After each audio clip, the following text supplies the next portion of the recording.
Bible Proverbs. They are the path to physical and mental health for all humankind in today's society. Hello. Welcome to the Explanation with Sam Kneller. This episode, Bible Proverbs, the guiding rules for life in the 21st century, comes from the book Mind-Body Problem Solved and is brought to you by theexplanation.com. Bible Proverbs, the guiding rules for life in the 21st century. Bible Proverbs are the world's compass to living physically and mentally healthy lives in our contemporary world. Why Bible Proverbs and not Deuteronomy? The latter gave the basis for national law as Israel entered a new country. There were national or civil laws to cover all aspects of life, judges to administer laws of the land, crime, commerce, property, and relationships. There was a whole tribe and priesthood to administer worship and education. In a national setting with unconverted citizens, these glorious, righteous laws are the best recipe for peace and prosperity for all the population. On the other hand, Proverbs addresses morality given from a father to his son. These are rules. Call them whatever you want, but they are rules each person can take to heart to govern their own life. These principles apply the Ten Commandments on a personal level in the 21st century. Here's a national law in Deuteronomy that sounds immoral. However, if you consider this son as a thug terrorizing women, or a hoodlum pushing drugs on adolescents who won't listen to reason, and incorrigible, entrenched in their own ways, it takes on a different light. Deuteronomy 21 verses 18 through 21. If a man have a stubborn and rebellious son, which will not obey the voice of his father or the voice of his mother, and that when they have chastened him will not hearken to them, then shall his father and his mother lay hold on him and bring him out to the elders of his city and to the gate of his place. And they shall say to the elders of this city, This our son is stubborn and rebellious. He will not obey our voice. He is a glutton and a drunkard. And all the men of the city shall stone him with stones, that he die. So shall you put away evil from among you, and all Israel shall hear and fear. In Deuteronomy, the nation and the community take precedence over the individual.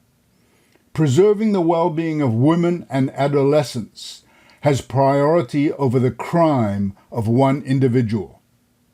In Bible Proverbs, the emphasis is on prevention. We find a different, more modern approach to a severe individual problem. Proverbs 13, verse 24. He that spares the rod, that's Strong's H7626. He that spares the rod hates his son, but he that loves him chastens him betimes. Chasten is Strong's H4148. Proverbs 22:15.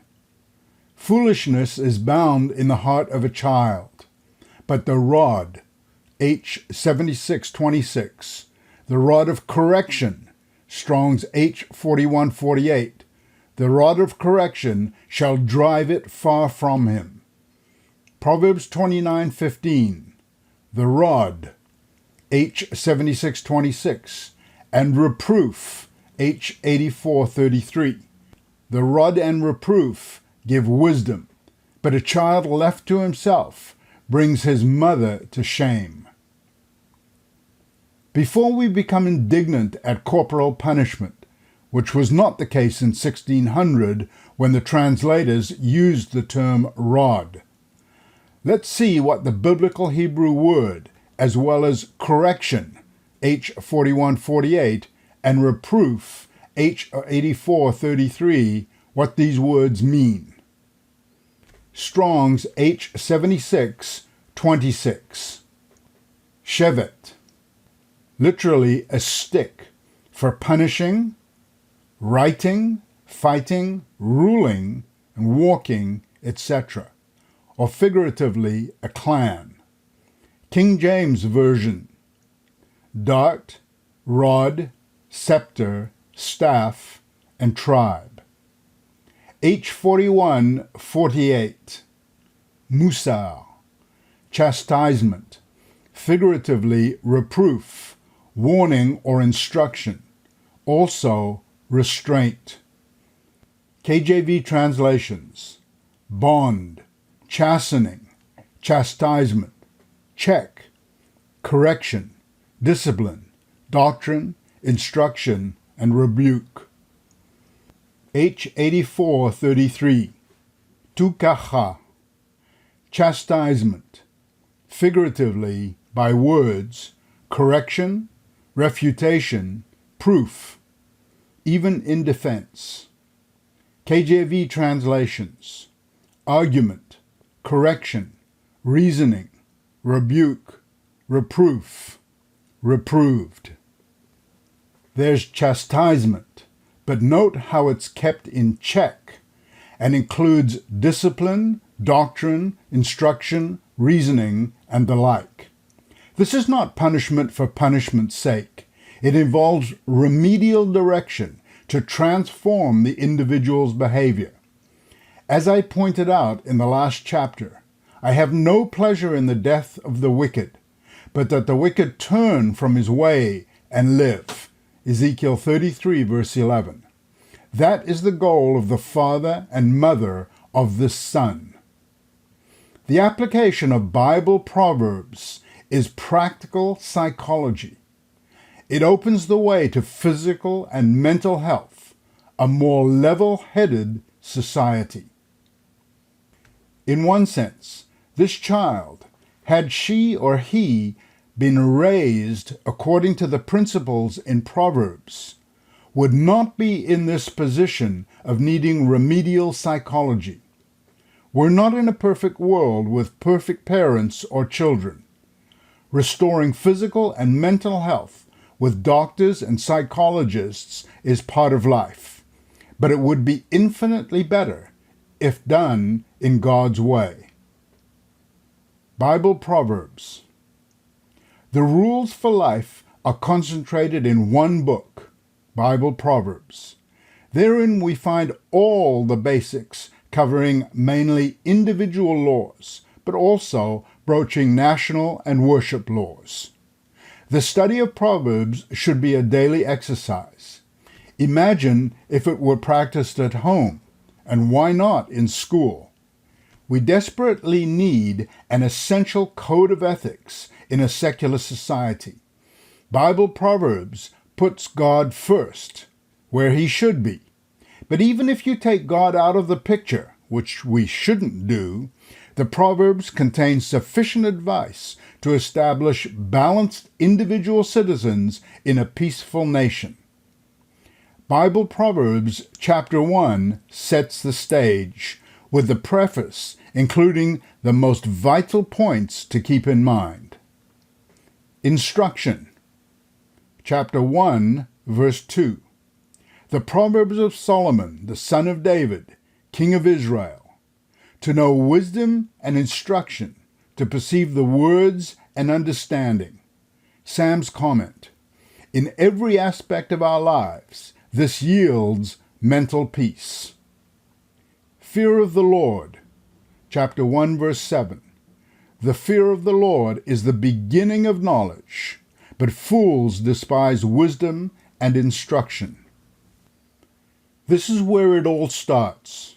It has nothing to do with the explanation or Sam Canella. These are not my belly achings.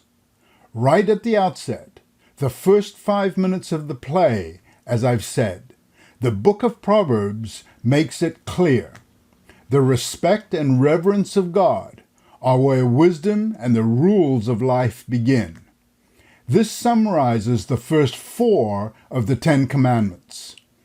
Bible Proverbs expands all 10 in practical, psychological terms for all humankind in our society today. Listen. Proverbs 1 verse 8.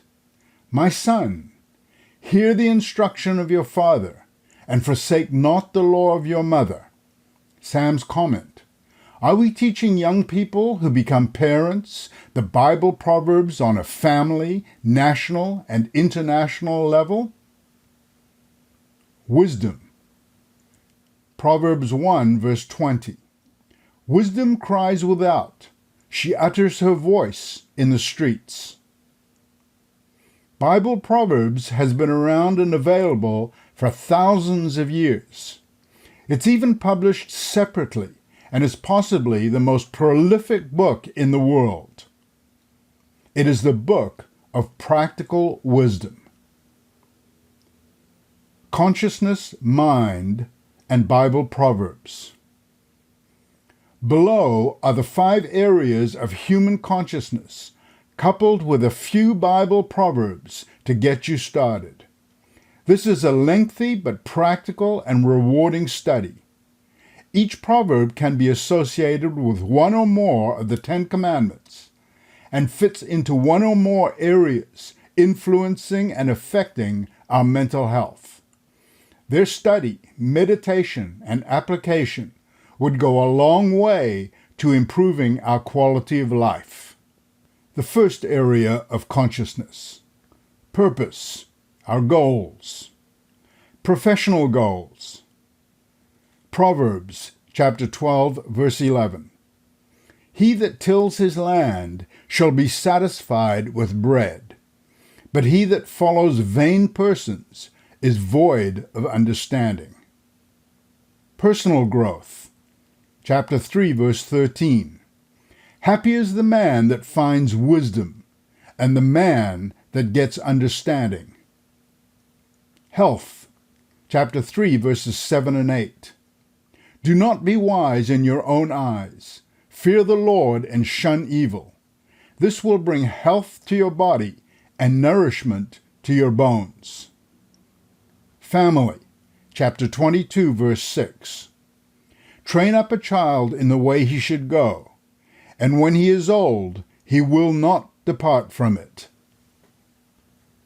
The second area of consciousness.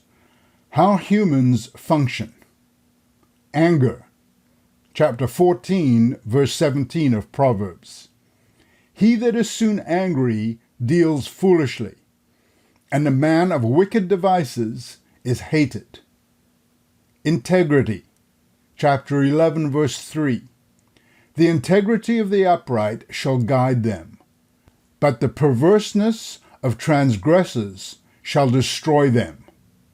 Sam's comment. We need more honesty today. Thoughts. Chapter 12, verse 5.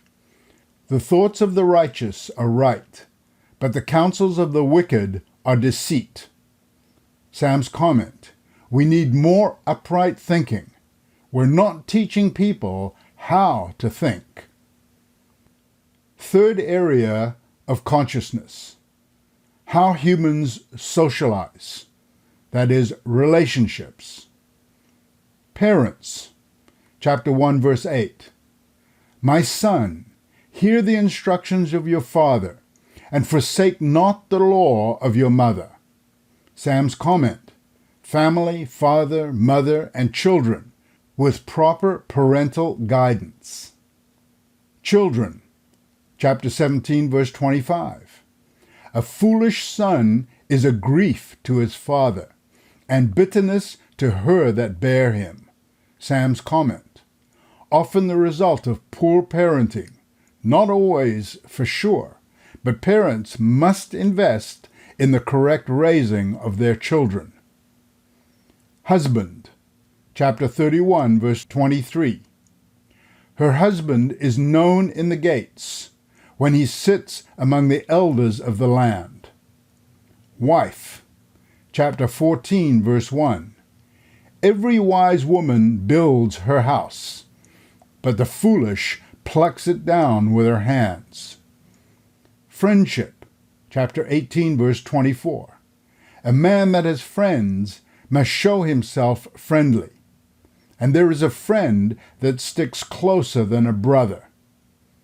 Sam's comment: true friendship is a necessary part of life. How humans rule, rulership. Counsel, Proverbs chapter 11, verse 14. Where no counsel is, the people fall, but in the multitude of counselors there is safety. Sam's comment: this can refer to competent leadership and government. Righteous versus wicked, chapter 10, verse 16. The labor of the righteous tends to life, the fruit of the wicked to sin. Lies, chapter 19, verse 5. A false witness shall not be unpunished, and he that speaks lies shall not escape. Sam's comment: this is the antidote to fake news. For rulers, chapter 29, verse 4. The king by judgment establishes the land, but he that receives gifts overthrows it. Sam's comment: bribes and wrong influence. Read all of chapter 29, all about national leadership for all countries. The fifth and final aspect of consciousness: how humans reason. Arrogance, chapter 16, verse 25. There is a way that seems right to a man, but the end thereof are the ways of death. Contempt, chapter 15, verse 35, and 18, verse 3. He that refuses instruction despises his own soul, but he that hears reproof gets understanding. And reflection, chapter 2, verse 11. Discretion, or thought, as the Hebrew indicates, shall preserve you. Understanding shall keep you. Sam's comment: proper reflection of a subject. How about critical thinking to reason correctly? Bible Proverbs cover all the basis for a balanced and sane life. We could modernize the language into a How to Live book. If anyone is interested in such a project, I'd be glad to hear from you. You'll notice that there's not much about worship. Not because we shouldn't worship God. The book is clear that all starts with God, but the book is designed for all unconverted people. It lays bare the fundamentals for all people everywhere throughout history regarding how to live a decent life. That said, there is enough about God to know his plan is being accomplished, and the wise person is aware of the existence of God. God's presence, Proverbs 17, verse 3. The finding part is for silver, and the furnace for gold, but the Lord tries the hearts. Sam's comment: the discerning student of Proverbs knows that God oversees the world. God's plans, chapter 19, verse 21. There are many devices in a man's heart. Nevertheless, the counsel of the Lord, that shall stand. God's knowledge, chapter 22, verse 12. The eyes of the Lord preserve knowledge, and he overthrows the words of the transgressor. Sam's comment: God will have the upper hand. It's worthwhile taking a closer look at his ways. God clothed Adam and Eve with these rules for life. He clothed humankind down through the centuries including you and me today, with these rules. This is the basis for society, whether they believe in God or not. Authors like Jordan Peterson and Yuval Harari and others include some secular principles elaborated in Bible Proverbs, but they are short on the godly-oriented preface and even God himself. It's only when nations and their people, collectively and individually, apply this to the best of their mental capacity that we'll harvest the blessings God promised to pour out on those that look to him and lead a decent way of life. At the beginning of Deuteronomy, the Old Testament law for Israel and all nations, God inspired this passage about passing the information down through the generations. Deuteronomy 6, verses 5 through 7. And you shall love the Lord your God with all your heart, and with all your soul, and with all your might. And these words, which I command you this day, shall be in your heart. And you shall teach them diligently to your children, and shall talk of them when you sit in your house, and when you walk in the way, and when you lie down, and when you rise up. Isn't that clear enough? The New Testament corroborates this impregnation of God's rules for life. Be mindful of the words which were spoken before by the holy prophets.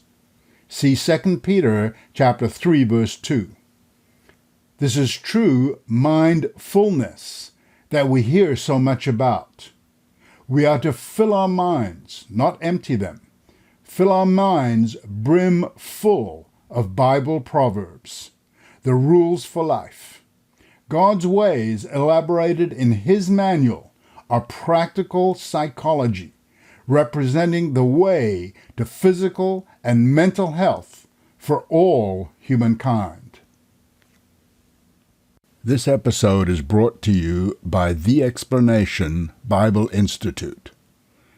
Unlock Bible meaning with 7 keys to master biblical Hebrew, a proven method to grasp the God-given original meaning of Scripture, available at theexplanation.com.